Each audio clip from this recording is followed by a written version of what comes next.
Le low content sur Amazon KDP est mort. Ça fait des années qu'on entend parler, mais là, pour cette fois, je crois que c'est vraiment vrai. Dans cette vidéo, je vais donc vous expliquer pourquoi, selon moi, le low content est en train de mourir sur Amazon KDP, mais aussi quelles sont les bonnes méthodes si vous voulez continuer quand même à en faire. Vous verrez que durant ces derniers mois et années, il y a eu pas mal de changements qui ont affecté négativement le low content. Mais avant ça, n'oubliez pas, si vous voulez réussir sur Amazon KDP, vous pouvez vous inscrire à ma formation offerte. C'est le premier lien qui est juste en bas en description. Allez, c'est parti pour la vidéo. Dans cette vidéo, on va parler donc des livres low content et je vais vous expliquer pourquoi, selon moi, le low content, c'est mort. Alors, restez quand même jusqu'à la fin de la vidéo parce que je vais vous dire quels sont pour moi les moins à faire des livres low content et quels sont les plus. Parce qu'il reste quand même des avantages à faire ce type de livre. Donc, on va commencer par les moins. Mais avant de commencer vraiment la vidéo, j'aimerais vous expliquer quelles sont les différences entre un livre low content et puis un livre classique. Parce que peut-être que tout simplement, vous ne le savez pas.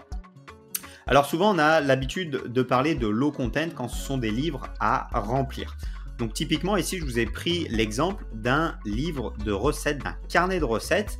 Donc en fait, le principe, tout simplement, la personne, elle va écrire à l'intérieur ses recettes. Donc c'est vraiment en fait un livre à compléter par le client. Un autre exemple, ça pourrait être tout simplement un agenda. Un agenda, c'est le client qui va compléter son livre. Donc ça, c'est ce qu'on appelle le low content.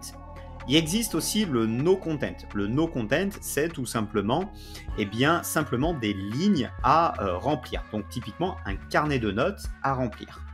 Vous avez également le middle content. Donc le middle content, finalement, ça va être un livre soit avec un peu de texte et une partie à remplir par le client, ou soit ça peut être souvent ce qui est considéré en middle content, un cahier de coloriage, un cahier d'activité, des choses comme ça.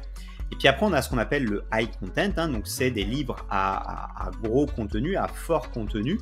Et du coup, là, ce sont les livres classiques. Donc, ça peut être un roman de fiction, un polar. Ça peut être aussi un livre de développement personnel, un livre d'immobilier. Ça peut être aussi un guide sur la pêche, un guide pour amasser des champignons, etc. Donc, ce qu'on va parler, nous, c'est tout ce qui est middle content, low content et no content. Et je vais vous expliquer pourquoi, selon moi, ça commence à être des thématiques qui sont, entre guillemets, mortes, qui commencent à être difficiles sur Amazon KDP.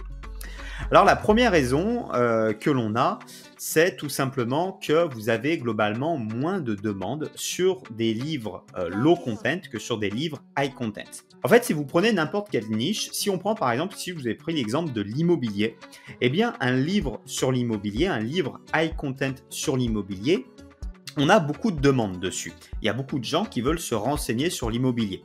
Par exemple, je vous ai pris ce livre-là, il a un BSR de 1700 à l'heure actuelle, et donc c'est un livre qui vend plusieurs fois par jour, voire plusieurs dizaines de fois par jour. Si on prend son équivalent en low content, donc on va prendre un livre à compléter par le client cette fois-ci, donc là c'est un contrat de location meublé, donc c'est bien un livre de low content parce que la personne elle va compléter pour créer son contrat de location, elle va mettre le nom de son locataire, elle va mettre l'adresse, etc. Et ça va être un livre à compléter. Et bien là, vous voyez que c'est un livre qui vend beaucoup moins. On le voit à ses évaluations. Par exemple, ici, il en a 27. Ici, il en a 1100. On le voit à son BSR. C'est un livre qui va vendre simplement 1, 2, 3 fois par semaine, pas beaucoup plus, alors que l'autre livre vend plusieurs dizaines de fois par jour. Et pourtant, c'est le même éditeur, c'est la même personne qui a fait le livre, et donc finalement, il y a les mêmes connaissances, etc. Donc c'est vraiment là une question de demande. On a plus de demandes de personnes qui veulent acheter un livre de contenu sur l'immobilier qu'un livre low content sur l'immobilier. Et en fait, c'est la même chose pour la majorité des niches. Pour la majorité des niches, les gens, ils cherchent un vrai livre. Ils ne veulent pas simplement écrire sur le livre. Donc, on pourrait, par exemple, prendre l'exemple d'un livre sur la pêche. Un livre sur la pêche, ça va globalement plus vendre. Un livre high content sur la pêche va plus vendre qu'un livre low content sur la pêche. Un carnet à compléter sur la pêche, il y a très peu de demandes, très peu de gens qui vont être intéressés, alors qu'un livre sur la pêche de contenu, il y a beaucoup de gens qui vont être intéressés. Donc ça, c'est la première chose et c'est souvent une erreur que font les gens. Les gens, quand ils sortent un livre de low content, ils se disent, voilà, il y a de la demande en immobilier, sur les livres d'immobilier, il y a de la demande. Eh bien, moi, je sors un carnet low content d'immobilier. En fait, c'est souvent une erreur parce que la demande, elle est différente. Les personnes, ils ne veulent pas un livre à compléter sur l'immobilier comme je viens de vous le montrer là. Donc là, c'est une généralité, hein, dans la plupart des cas, c'est ça. Bien entendu, il y a des exceptions et il y a des fois où les carnets low content, eh bien, ils ont plus de demandes qu'un livre de high content dans une thématique précise. Mais c'est vrai que pour la plupart des cas, on a moins de demandes pour le low content. La deuxième chose que je voulais mettre en avant, c'est la concurrence. La concurrence sur le low content, elle est plus forte. Globalement, hein, donc bien entendu, il y a des exceptions, hein, encore une fois, mais au global, elle est plus forte. Tout simplement parce que c'est plus simple à faire. Hein. Un carnet de low content, ça peut prendre quelques heures, quelques jours à faire, alors qu'un livre de high content, ça va prendre plusieurs jours, plusieurs semaines, voire plusieurs mois. Et donc, dans la plupart des cas, même s'il y a plein d'exceptions, dans la plupart des cas, eh bien, on a plus de concurrence dans le low content. Je vous ai pris ici un carnet de grossesse, donc c'est un carnet à remplir pour les personnes, pour les femmes enceintes, hein, qui veulent suivre un petit peu leur grossesse. Et bien là, on a 6000 résultats sur les carnets de grossesse. Sur les livres de grossesse, on a un peu moins de résultats. Et puis, surtout, comme je vous le disais, on a aussi un petit peu moins de demandes. Hein. Donc ça, c'est un deuxième truc. On a beaucoup de concurrents parce que, c'est assez simple à faire. Le troisième truc qui fait que, ça commence à être difficile de fonctionner en low content, c'est que comme on a beaucoup de concurrents, comme on a peu de valeur dans notre livre qui est apporté, comme les gens mettent peu de temps à faire ce livre qui a peu de valeur pour le client, souvent on a des prix qui sont relativement faibles.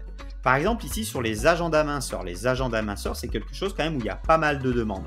On a pas mal de demandes en livres high content pour les régimes, mais on a aussi pas mal de demandes pour les agendas minceurs, donc les carnets low content à remplir autour du régime. Et bien sur les agendas minceurs, on a des prix, vous voyez, qui commencent à être très faibles, 5,99 €. Tout simplement, comme on a une grosse concurrence, souvent les gens ils vont descendre les prix de leurs livres et du coup tout le monde va se retrouver à 6 €, 5 €, 4 € et du coup on n'aura pas assez de marge. On n'aura pas assez de marge pour faire fonctionner notre livre.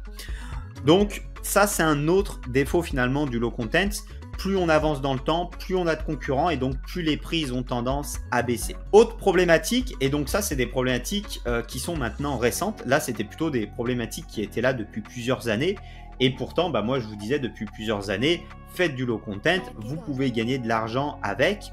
Ça va être de moins en moins vrai, notamment à cause des futures problématiques que je vais évoquer ici avec vous. Donc la première problématique qui est apparue il y a à peu près 1 an et demi, c'est tout ce qui était lié aux frais d'impression.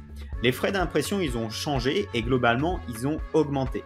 Ils ont augmenté notamment sur tout ce qui était couleur. Donc là, vous avez tous les frais d'impression. Tout ce qui était couleur premium et même standard, ça a augmenté, surtout le premium, ça a fortement augmenté. Et donc avant, ce n'était pas forcément le cas. Avant, les livres couleur étaient très peu chers et donc on pouvait faire un carnet low content en couleur.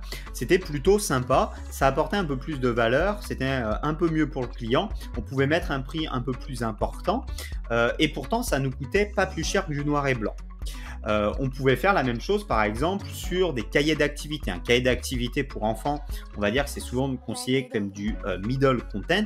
Un carnet d'activité pour enfants, on le faisait en couleur, c'était sympa, on mettait un prix autour de 10 €, ça se vendait bien, on avait une bonne marge. Actuellement, avec ces coûts d'impression qui ont augmenté, c'est moins le cas. Donc ça, c'est lié à la couleur, on l'a aussi lié à la taille. Avant, on avait un seul prix pour n'importe quelle taille. C'est-à-dire que si on faisait un livre en couleur grande taille, ça nous coûtait grosso modo aussi cher qu'un livre en noir et blanc en petite taille. Maintenant, c'est plus le cas. Maintenant, un livre en grande taille, on va le payer plus cher. Et c'est vrai que sur du low content, souvent on faisait de la grande taille. Souvent on faisait du 7x10, on faisait du 8x10, on faisait du 8x11 en taille, en termes de taille de livre. Et du coup maintenant, ces tailles-là, elles nous coûtent beaucoup plus cher. Maintenant, ce qu'il va falloir faire, c'est plutôt de la petite taille, par exemple en 6x9 pouces ou en 5x8 pouces. Là, on est sur de la petite taille et donc ça nous coûtait moins cher. Et ces formats-là, ils se prêtent particulièrement bien au format high content. Le format high content, c'est vrai que c'est souvent des petits livres et donc eh bien, c'est parfait pour ça. Alors, on a certains livres quand même en low content qu'on peut faire en petit format. Vous voyez, les carnets, par exemple, tout à l'heure, on regardait les agendas minceurs. Un agenda minceur, on peut très bien le faire en 6 x 9 pouces. Là, on ne sera pas embêté. On peut le faire en noir et blanc en 6 x 9 pouces. Ok, ça va passer. Mais c'est vrai qu'il y a une catégorie de livres low content ou middle content qui ont été fortement impactés par cette mesure qui date environ d'1 an et demi. Moi, pour vous donner un ordre d'idée, il y a 2 ans, je faisais beaucoup de livres pour les enfants en grand format, grosso modo des cahiers d'activité, si je résume, qui étaient en grand format en couleur. Eh bien ça, c'est des choses qui sont moins possibles actuellement parce qu'on a moins de marge et qu'après, tout simplement, eh bien, on s'en sort plus si on n'a pas assez de marge. L'autre point qui est eh bien, pas négligeable sur le low content, sur le middle content, sur le no content, c'est une nouvelle mise à jour qu'a fait Amazon sur la TVA. En fait, tout ce qui est livre low content, middle content, no content, c'est légalement et fiscalement, officiellement, pas considéré comme des livres. Contrairement à un livre de high content, donc un livre de contenu, c'est un livre et on a dessus une TVA réduite à 5,5%. Sur le reste, ce n'est pas le cas, vous avez une TVA à 20%. Auparavant, Amazon ne respectait pas vraiment ça et mettait une TVA réduite à 5,5% sur tous ces types de livres. Donc, si vous sortiez un carnet no content, un livre à remplir, un carnet de notes, eh bien, vous aviez une TVA à 5,5%, comme sur un livre high content, comme sur un roman, comme sur un livre de fiction. Actuellement, eh bien, Amazon est en train de remédier à ça. Alors, je ne sais pas quand vous allez regarder la vidéo et je ne sais pas quand la vidéo elle va sortir. C'est très nouveau au moment où je tourne cette vidéo. Mais Amazon est en train de se remettre dans les clous et donc de remettre une TVA à 20% sur ce type de livre-là. Alors, comment savoir quel livre est touché? Eh bien, tout simplement, vous avez une définition qui est claire de la part du gouvernement et il vous dit très clairement, fiscalement, qu'est-ce qui est considéré comme un livre ou non. Globalement, quand vous avez plus de 30% d'espace à remplir par le client, par le lecteur, eh bien, ce n'est pas un livre. Donc, si vous avez un livre de 100 pages, que vous avez 80 pages de contenu et 20 pages à remplir par le client, eh bien là, c'est bon. En revanche, si vous avez 50 pages de high content, 50 pages de low content à l'intérieur de votre livre, eh bien, fiscalement, ce n'est pas considéré comme un livre et vous devriez avoir une TVA à 20%. Après, ce que fait Amazon, pour le moment, je pense que Amazon fait ça de façon automatique avec un espèce d'algorithme de logiciel. Donc, potentiellement, il peut avoir des erreurs. Peut-être que vous pouvez passer à travers les mailles du filet, même si vous avez 50% de contenu à remplir.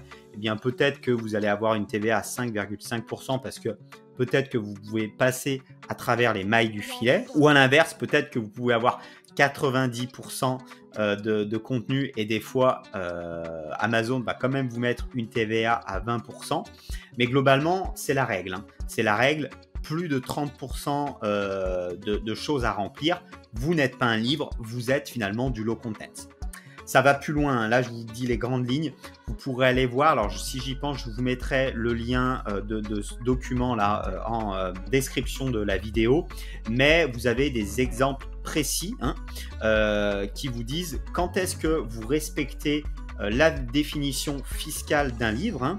Donc là vous avez vraiment des exemples précis. Par exemple, pour tout ce qui est pour tout ce qui est livre pour enfants, cahier d'activité pour enfants lié à l'apprentissage, eh bien là, vous êtes bien considéré comme du livre avec une TVA à 5,5%. Donc c'est expliqué ici, alors je ne sais plus exactement où, c'est peut-être un peu plus loin. Voilà, ça doit être ici. Qu'est-ce qui est considéré comme un livre?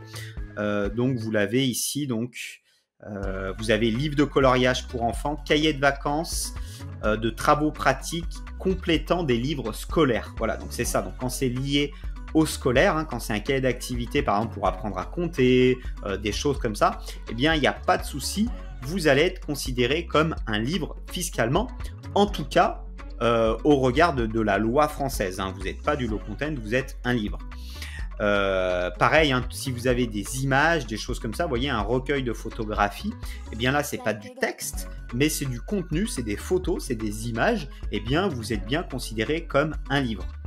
En revanche, vous ne répondez pas à la définition fiscale d'un livre et du coup vous avez une TVA à 20% quand vous êtes par exemple un cahier de coloriage pour adultes, hein, c'est bien précisé pour adultes, quand vous êtes un cahier d'activité ou de jeux pour adultes, hein, eh bien, vous n'êtes pas considéré officiellement comme un livre et normalement, vous devriez avoir une TVA de 20%. Là, je rentre dans les détails, mais globalement, ce qu'il faut retenir, c'est que middle content, low content, no content, vous allez avoir une TVA à 20%. Et si vous avez une TVA à 20%, eh bien, on retombe sur notre problème de marge. Vous allez avoir encore moins de marge.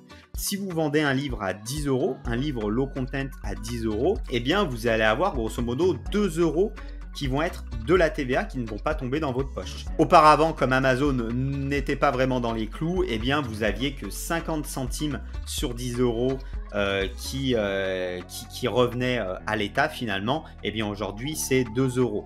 Donc, quand on fait le cumul de tout ça, une concurrence qui vous oblige un petit peu à baisser les prix, vous allez vous mettre peut-être votre livre à 8 euros. Vous allez être obligé de faire du petit format parce que vous allez être limité sur votre marge.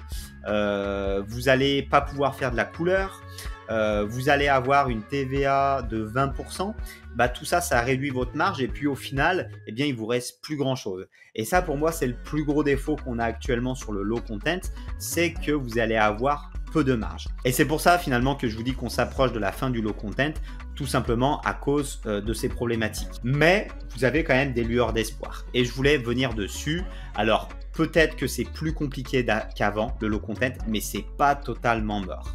Je vais vous donner plusieurs arguments. Déjà, je vous parlais que le low content, c'est fortement concurrent. C'est vrai, mais vous pourriez trouver encore des niches qui sont très peu concurrentielles. Pour ça, une bonne méthode, c'est d'aller sur les marchés étrangers, de repérer ce qui marche aux États-Unis, de repérer ce qui marche en Allemagne, en Espagne, et de venir l'importer en France. Si ça n'existe pas en France, eh ben vous allez être sur ce qu'on appelle être un océan bleu. Vous savez, je ne sais pas si vous connaissez la théorie de l'océan bleu et de l'océan rouge. L'océan bleu, c'est un marché où il y a très peu de concurrents, puis l'océan rouge, c'est un marché où il y a beaucoup de concurrents. Eh bien, on conseille souvent d'aller dans un océan bleu où il y a très peu de concurrents. Et donc, vous allez repérer un livre qui fonctionne bien aux États-Unis, un livre de low content, et vous allez l'importer en France. Et là, comme vous avez peu de concurrents, voire pas du tout de concurrents, c'est un nouveau marché, c'est un océan bleu, eh bien, vous allez pouvoir déjà mettre finalement des prix plus importants. On pourrait très bien imaginer faire un low content avec de la couleur, avec pas mal de valeurs, avec des bonus, un truc travaillé et qui se vend 13-14 euros. C'est tout à fait imaginable et il y a même des low content, des livres sans texte qui se vendent sur Amazon à 15, 17, 18 euros, voire 20 euros. Ça se vend sur Amazon si vous êtes sur une petite niche. Ou en tout cas sur une niche qui n'est pas concurrentielle. Hein. Si vous avez apporté de la valeur dans votre livre, si vous êtes arrivé à mettre un petit peu des barrières à l'entrée, eh bien ça peut être intéressant. Vous pouvez trouver quand même des prix qui sont assez importants. Donc ça, je vous encourage à le faire. Vous allez sur le marché américain, vous repérez des low content qui fonctionnent bien et vous les importez en France. C'est toujours possible. Moi, je le fais encore chaque année. Alors, je ne fais pas principalement maintenant du low content, mais chaque année, je trouve quand même des idées en low content et je me dis, tiens, ça c'est une bonne idée, je le fais. J'en ai sorti dernièrement, j'en ai sorti un en août, début septembre, j'en ai sorti un et qui a très bien fonctionné sur ces mois-là, qui fonctionne bien, qui a eu un bon démarrage. Et du coup, voilà, c'est toujours possible de trouver des livres de low content avec très peu de concurrents. Moi, c'est ça, hein, sur cet exemple que je prends, eh ben, j'ai été le premier à faire ça en France. Dans les prochains mois, j'aurai plein de concurrents, mais j'ai été le premier. Ça va me permettre de me positionner, d'avoir beaucoup de bons avis. C'est un livre qui est en couleur, où il y a quand même pas mal de choses à l'intérieur. C'est un livre qui est travaillé. Donc les concurrents, ils vont mettre plusieurs mois à arriver, ça me laisse de l'avance et j'aurai des bons avis sur ce livre-là. Ça va permettre de bien me positionner. Voilà, donc c'est toujours possible. C'est pas forcément mort si vous trouvez une bonne niche, hein. Voilà, ça va être ça le premier point. Le deuxième point, c'est que faire un low content, eh bien, ça peut être simple à faire et surtout si vous débutez, ça peut être une excellente stratégie. Si vous débutez, eh bien, au lieu de passer 2 mois à créer un livre, eh bien, faire un livre low content, ça va vous permettre d'apprendre. Donc, c'est une excellente solution pour apprendre rapidement, pour faire votre livre rapidement, pour le publier, pour comprendre ce qui fonctionne. Et moi, je vous invite, quand vous débutez, à publier 1, 2, 3, 4 low content pour vous faire la main, pour comprendre comment ça fonctionne Amazon, pour comprendre comment les publicités fonctionnent, la recherche de niche, etc. Si vous vous loupez sur un low content, si vous vous loupez sur un livre où vous avez mis une semaine pour le faire, ça va vous faire, entre guillemets, moins mal que si vous avez mis 1 mois, 2 mois à faire votre livre. Pareil, si vous déléguez, un low content, ça va vous compter peut-être 200 € à déléguer, alors qu'un livre high content, ça va vous coûter peut-être 1000 € à déléguer. Donc, si vous vous loupez, eh bien, ça va vous faire moins mal dans ce cas-là au portefeuille que si vous auriez fait un high content, voilà, si vous loupez un low content. Donc moi, je vous encourage potentiellement à débuter avec du low content, au moins à essayer pour voir ce que ça fait. Ça va vous permettre de comprendre tous les mécanismes. Un autre moyen aussi, ça va être pas simplement d'utiliser Amazon pour vendre votre livre low content, mais d'utiliser les réseaux sociaux. Sur les réseaux sociaux, vous pouvez avoir d'excellents résultats avec les low content. Je vous ai pris cet exemple-là. Là, c'est un livre low content. C'est un livre où les personnes ils viennent raconter leur histoire, hein, quand c'est un couple. Donc, c'est un couple qui vient raconter son histoire. Voilà, quand est-ce qu'ils se sont rencontrés, comment ils étaient habillés la première fois, etc. C'est vraiment très simple à créer. Et pourtant, c'est un livre qui fonctionne très bien avec les réseaux sociaux, notamment avec TikTok. C'est d'ailleurs un excellent moyen, alors j'en ai déjà parlé un petit peu sur ma chaîne et j'en parlerai dans le futur encore sur ma chaîne. TikTok, c'est un excellent moyen pour commencer. Donc, si vous commencez, ça peut être une excellente stratégie. Il faut prévoir cette stratégie-là, hein, mais vous vous dites, je fais un livre spécialement pour TikTok, je fais un livre low content spécialement pour TikTok et je fais ma promotion sur TikTok ou plus généralement sur les réseaux, ça peut être Instagram ou d'autres. Voilà, et là, vous faites un petit peu les choses différentes. Et s'il y a beaucoup de concurrents sur Amazon, c'est pas grave parce que les gens ils vont vous connaître grâce à TikTok.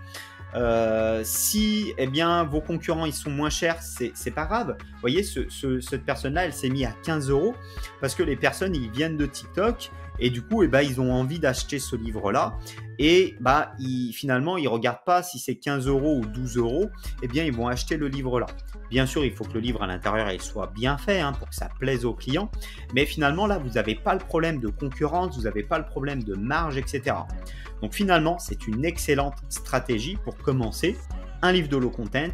Vous montez sur les réseaux sociaux un compte en rapport avec votre livre, vous faites la promotion sur les réseaux et vous pouvez facilement avoir de bons revenus.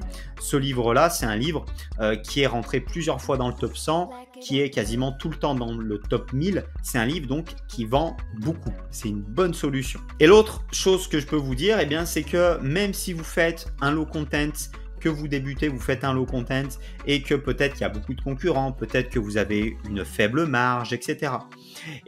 Ok, peut-être que vous n'aurez pas des résultats de folie, mais le low content, c'est quand même un moyen qui peut vous permettre de gagner 200, 300, 400 € par mois. Moi, j'ai des livres comme ça qui gagnent en low content plusieurs centaines d'euros par mois, donc c'est toujours possible. En revanche, si je refais la comparaison sur du high content, ça sera peut-être plus difficile, sauf si on prend des niches très particulières et sauf si on va dans l'exception, mais ça sera peut-être plus difficile de faire 10 000 € par mois avec du low content qu'avec du high content. C'est un petit peu le mot de la fin. Finalement, le low content, c'est pas complètement mort. Il y a encore des avantages, mais le high content va certainement vous permettre de gagner plus d'argent sur le long terme grâce à une plus grosse marge, grâce à une plus grosse demande, grâce à plus de stabilité aussi. Donc, vous allez sûrement avoir des meilleurs résultats au fil des ans avec le high content qu'avec le low content. Donc, c'est pour ça que finalement, je trouve pas mal d'avantages maintenant au high content. Mais encore une fois, c'est pas totalement mort le low content. Il y a encore des choses qui peuvent se passer. Voilà un petit peu pour cette vidéo. J'espère que ça vous aura plu. J'espère que ça vous aura aiguillé. Maintenant, prenez votre décision. Est-ce que vous voulez faire du high content, du low content, les deux, suivant votre niveau, suivant vos objectifs? C'est à vous de voir, mais vous avez en tout cas ma vision. Voilà, dites-moi en commentaire si la vidéo, elle vous a plu. Et puis, je vous dis à bientôt pour une prochaine vidéo. Allez, ciao!